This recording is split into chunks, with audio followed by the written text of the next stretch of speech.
क्या कभी आपने ऐसे इंसान को देखा है जिसके पास कुछ भी ना हो, लेकिन फिर भी लोग उससे अमीरी सीखने लगे? और क्या कभी ऐसा हुआ कि जिन लोगों ने किसी गरीब को मिटाने की कोशिश की, वही एक दिन उसके दर पर सिर झुकाकर खड़े हो जाए? ये कहानी है एक ऐसे इंसान की जिसे लोग फकीर समझते रहे, मगर वक्त ने साबित किया कि वह सिर्फ फकीर नहीं था, वह टूटे हुए दिलों का मरहम था। पुराने दौर की बात है। एक छोटा सा गांव था, नूराबाद। गांव खूबसूरत था, खेत हरे थे, मस्जिदें आबाद थी, मगर लोगों के दिलों में अजीब बेचैनी रहती थी। हर जुबान पर खुदा का नाम था, लेकिन हर दिल में दुनिया की चाह। गांव में अमीरों की कमी नहीं थी। बड़े बड़े मकान, ऊंची हवेलियां, सोने चांदी के सौदे। लेकिन अगर किसी गरीब की झोपड़ी में चूल्हा ठंडा पड़ जाए तो शायद ही कोई पूछने आता। उसी गांव से थोड़ी दूर नदी के किनारे एक पुरानी सी कुटिया थी। वहां रहता था एक शख्स, करीम बाबा। उम्र लगभग 50 साल, सफेद दाढ़ी, पुराने कपड़े, हाथ में तस्बीह और चेहरे पर ऐसा सुकून जैसे दुनिया की कोई फिक्र उसे छू भी नहीं सकती। लोग उसे अजीब समझते थे। कोई कहता, बेचारा दुनियादारी नहीं जानता। कोई हंसकर बोलता, खुद भूखा रहता है और बातें ऐसे करता है जैसे आसमान से खजाना उतर आएगा। लेकिन करीम बाबा कभी किसी से शिकायत नहीं करते। हर सुबह फज्र के बाद नदी किनारे बैठते, पानी को देखते और धीरे से कहते, या मालिक, तू मेरी जरूरत मुझसे बेहतर जानता है, मुझे वही दे जिसमें तेरी रजा हो। एक बात थी जो गांव वालों को समझ नहीं आती थी। करीम बाबा कभी किसी से मांगते नहीं थे। अगर खाना मिलता तो शुक्र अदा करते, नहीं मिलता तो रोजा समझकर सब्र कर लेते।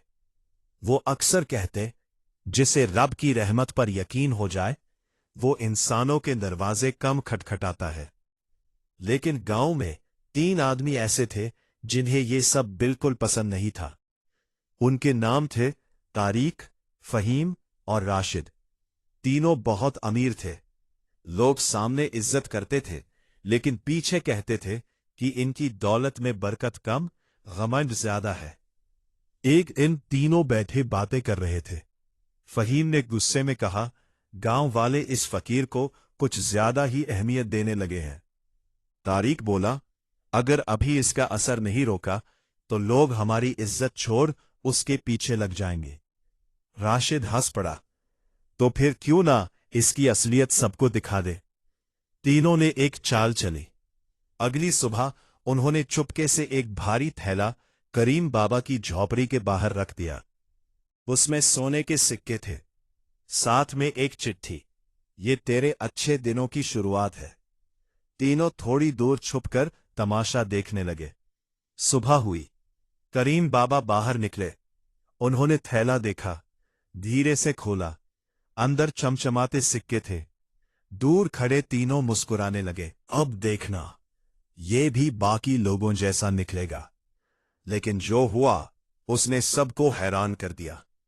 करीम बाबा ने सिक्कों को हाथ में लिया, कुछ पल आसमान की तरफ देखा, फिर गांव की तरफ चल पड़े। सीधे गरीबों के मोहल्ले पहुंचे। किसी के घर राशन रख दिया, किसी के बच्चे के लिए दवा खरीद दी, किसी बूढ़े के लिए कंबल। शाम तक थैला खाली था। वापस लौटते हुए उन्होंने सिर्फ इतना कहा, जो चीज जरूरत से ज्यादा हो जाए वो इम्तिहान बन जाती है। तीनों अमीरों के चेहरे उतर गए।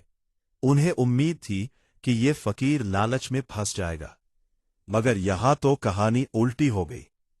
धीरे धीरे गांव में बातें फैलने लगी। लोग कहने लगे, शायद इस आदमी में कुछ अलग बात है। लेकिन घमंड इतनी आसानी से हार कहाँ मानता है। कुछ दिनों बाद गांव के चौक में भीड़ जमा की गई। करीम बाबा को बुलाया गया।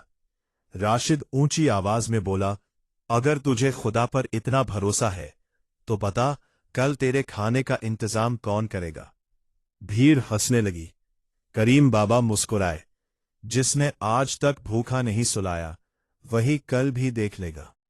तारिक बोला, अगर कल तुझे खाना मिल गया तो हम सबके सामने माफी मांगेंगे, और अगर नहीं मिला?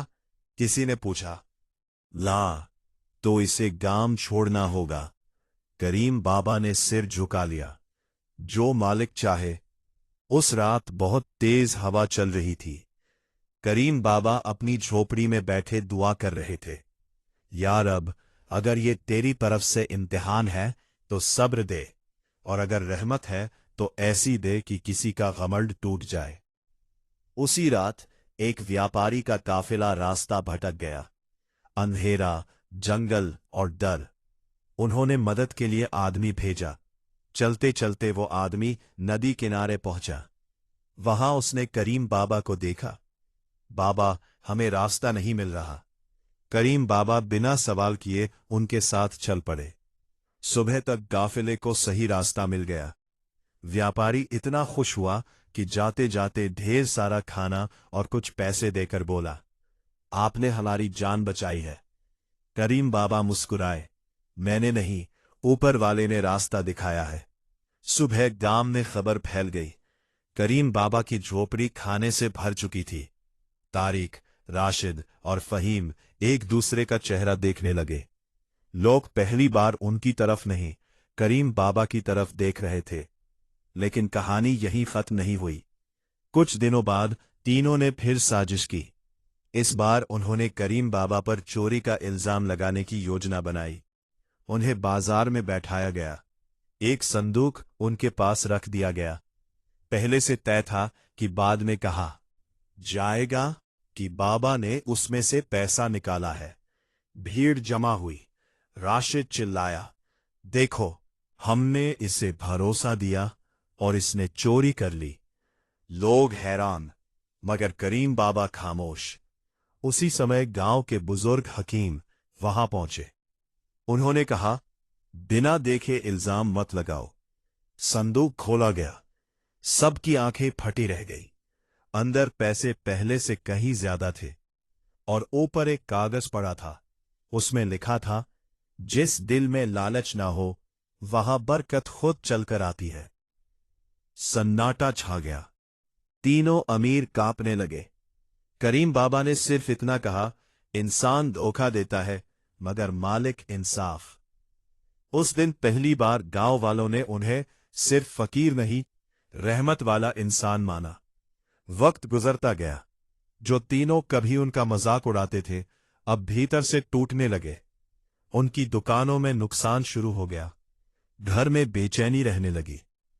एक रात तीनों मिले। फहीम बोला, शायद हमने गलत इंसान से दुश्मनी ली। तारिक की आंखें नम थीं। मैंने सपना देखा, कोई हमें अंधे कुएं से बाहर निकाल रहा था। कौन? राशिद ने पूछा। तारिक धीरे से बोला, करीम बाबा। अगले दिन तीनों उनकी झोपड़ी पहुंचे।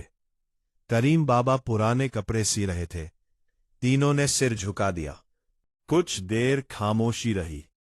फिर करीम बाबा बोले, जिसे अपनी गलती दिख जाए समझो उसका आधा सफर आसान हो गया। तीनों रो पड़े। उस दिन पहली बार उन्होंने किसी गरीब के घर खाना पहुंचाया, किसी यतीम के लिए कपड़े खरीदे। धीरे धीरे गांव बदलने लगा। अब लोग दिखावे से ज्यादा नेक नियत को अहमियत देने लगे। लेकिन कहानी का सबसे बड़ा मोड़ अभी बाकी था। एक दिन गांव में एक नौजवान आया, हाथ में पुराना खत, चेहरे पर थकान। उसने पूछा, क्या यहां करीम बाबा रहते हैं? वो सीधा झोपड़ी पहुंचा।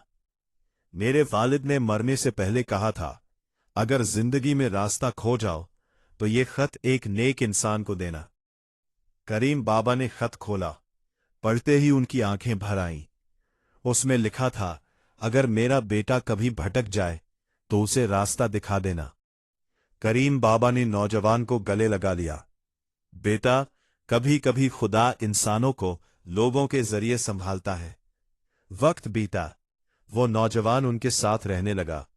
उसने सब्र सीखा, शुक्र सीखा, दुआ सीखी, और सबसे जरूरी अपने घमंड को मिटाना सीखा।